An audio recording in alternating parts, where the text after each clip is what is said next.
Good morning and welcome to Revelation Revealed. We're excited you've stopped by today. We're in Revelation chapter 18, verses 9 through 24. We're going to finish up the chapter today. Now, for sake of time today, we're not going to read all 24 verses. We're just going to dive right in to talking about the verses. So I encourage you to take the time to look up these verses and to talk about them, because these verses deal with the end of Mystery Babylon and the political economic destruction of it and how the world responds to that. So the agony first of the world's merchants. The power and the influence of this city, Babylon, has extended to all nations. When it is destroyed, it has a domino effect, affecting the people of the earth. Their market source crumbled to nothing. Listed are three different classes of people who lament over her fate. Number one class is the monarchs of the earth will mourn. We see that in verses 9. It said, "And the kings of the earth who have committed fornication and lived deliciously with her shall bewail and lament for her when they shall see the smoke of her burning." In verse 2 and in verse 9, also in verse 10, standing afar off for the fear of her torment, saying, "Alas, alas," there's those double sayings we talked about last week, "that great city Babylon, that mighty city, for in 1 hour is thy judgment come." They will feel the blunt of the world's accusation for the losses that the world incurred. Their rules will crumble as citizens pile blame on their leaders. Now remember, the Antichrist has come to power. He's got a 10-league nation that is with him intertwined. So with Babylon being his focal outreach point, these 10 nations somehow connected to that will cause a frustration to overwhelm the people of those nations. Maybe even a revolt of their leadership. Not only are the monarchs of the earth that mourn, the merchants of the earth will mourn. In verses 11 through 16, it describes that in detail for us. 28 categories of merchandise are mentioned, and each will be lost for one reason, because of God's judgment upon Babylon because of its sin. As they lose everything, the merchants will lament because the economic hub of Babylon has lost. It's gone. Bankruptcy faces the West. The stock exchanges will crash. The banks will close the doors. The people that put all their energy into humanism and the Babylonian system that once said, get all you can and keep all you can and make more of it, will die inside when they see it go up in smoke and it's over. By the way, that's the world we live in today. The dollar, the financial gains of this world are here for a moment, then gone. How upsetting it is to people when their stocks go down. Imagine a massive worldwide decree of judgment of God, and every stock is bottomed out and bankruptcy faces. How emotionally distraught people will be. Feelings will run high, much like feelings ran high in Acts chapter 19, verses 23 through 41. In that text, the silversmiths began losing their trade of idol making when people began to convert to Christianity. This destroyed their market for the idols of Diana that they had made. So they cared not for the needs of their people, but rather their own greed. And you look at these commodities, the last of the 28 commodities includes the souls of men. This reveals just how Babylon stooped in order to fulfill her coffers with the wealth of the world. The teachings of purgatory, last rites, masses of the death, etc., have all combined to bring enormous wealth into the treasury of the Babylonian church and enslave men and women. No wonder the Babylonian merchants mourn. They're all entrapped by the desires of greed and the lust for money. The Bible does say the love of money is the root of all evil. Notice it's the love of it. Not that money is evil, but the love of money. When that's all you crave, it brings you to an evil heart.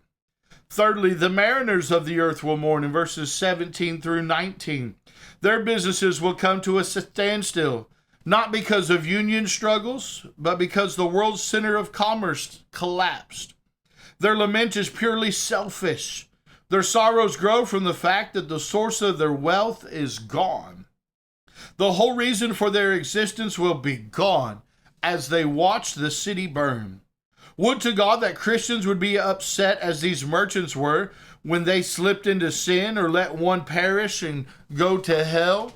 You look at verse 19, they say they cast dust on their heads and they cried, weeping and wailing, saying, Alas, alas, that great city wherein we made rich, all that had ships in the sea, by reason of her coastlines. For in 1 hour is she made desolate. How frustrated they are. How discouraged they are. That's what's happening in the world. Secondly, today, the attitude that's happening in heaven. We saw the attitude of the people, the agony of the world merchants. Now we're going to look at the attitude of those that are in heaven. Revelation 18, verses 20 through 24. Let's go ahead and read those. The Bible says, Rejoice over her, thou heaven, and ye holy apostles and prophets, for God hath avenged you on her. And a mighty angel took up a stone, like a great millstone, and cast it into the sea, saying, Thus with violence shall that great city Babylon be thrown down, and shall be found no more at all. The voice of the harpers and musicians, of pipers and trumpeters, shall be heard no more at all in thee, and no craftsman, of whatever craft he be, shall be found any more in thee, and the sound of the millstone shall be heard no more at all in thee. The light of the candle shall shine no more at all in thee. The voice of the bridegroom and of the bride shall be heard no more at all in thee. For thy merchants were the great men of the earth, for by thy sorceries were all nations deceived, and in her was found the blood of the prophets and of the saints, and of all that were slain upon the earth. In verse 20, we see the rejoicing in heaven, while the rulers, the merchants, and the shippers of the world bewail their losses, and all heaven rejoices. All of heaven, the apostles and the prophets, rejoice. Why? Because it was that system that martyred them in the first place. It was that system that hung them up to die, and one by one sent them to their deaths in the first place. Revelation chapter 6, verse 10. They don't rejoice because of the judgment, but because God has been vindicated and his people have been supported. There's real rejoicing because God has avenged his own people's suffering at the hands of the apostate religious and commercial system. Romans 12:19 says, For it is written, Vengeance is mine, I will repay, saith the Lord. The rejoicing in heaven is the evil system has been brought down. The evil religious system that we've mentioned to you is the revived Roman Empire through the Catholic Church, and then also the political system, financial system of greed that's brought down through this headquartered city of Babylon. There's that rejoice there.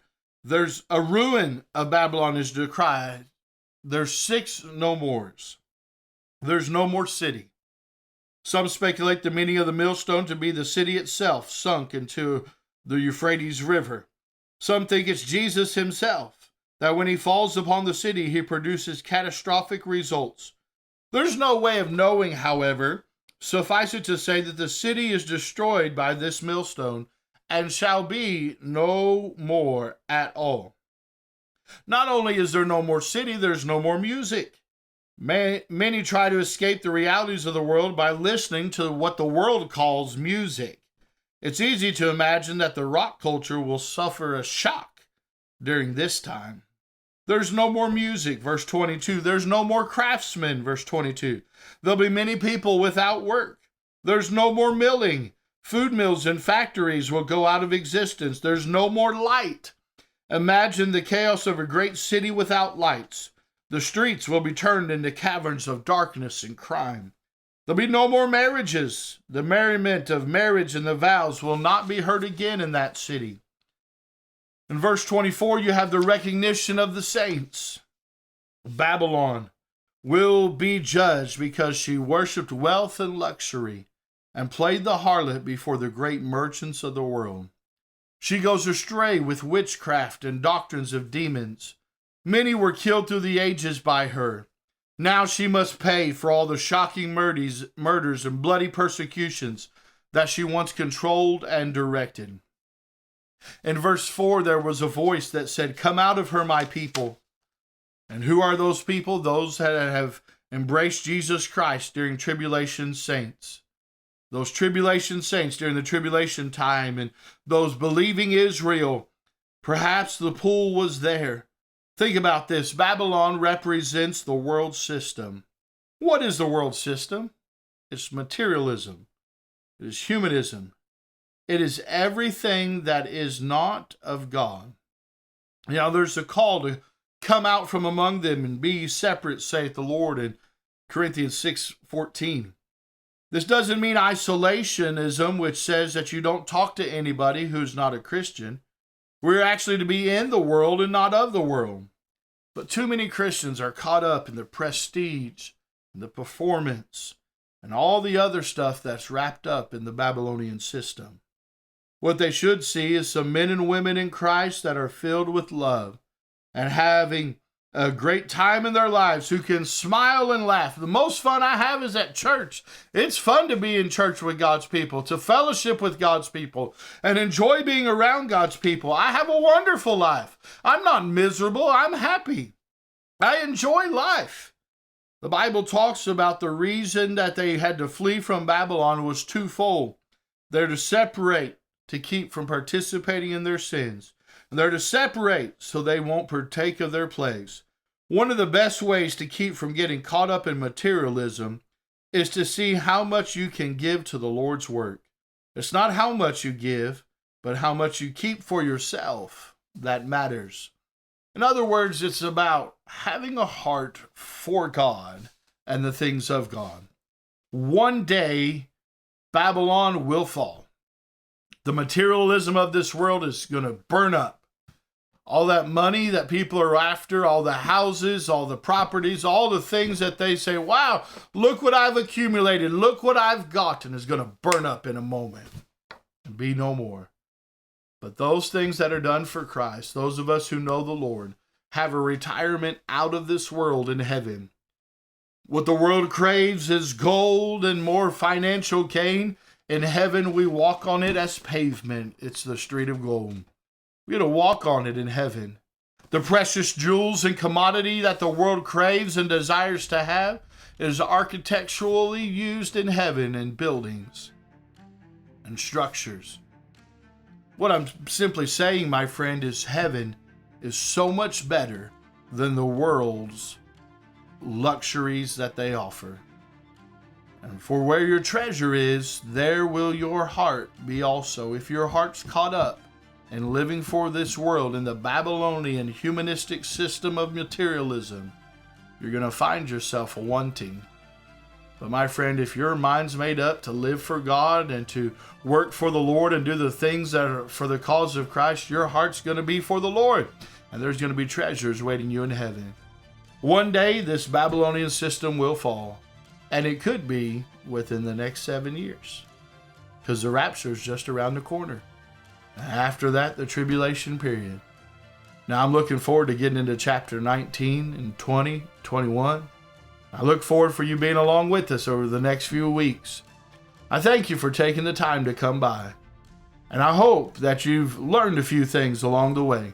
We'll see you next time right here on Revelation Revealed. God bless you, and we'll see you real soon.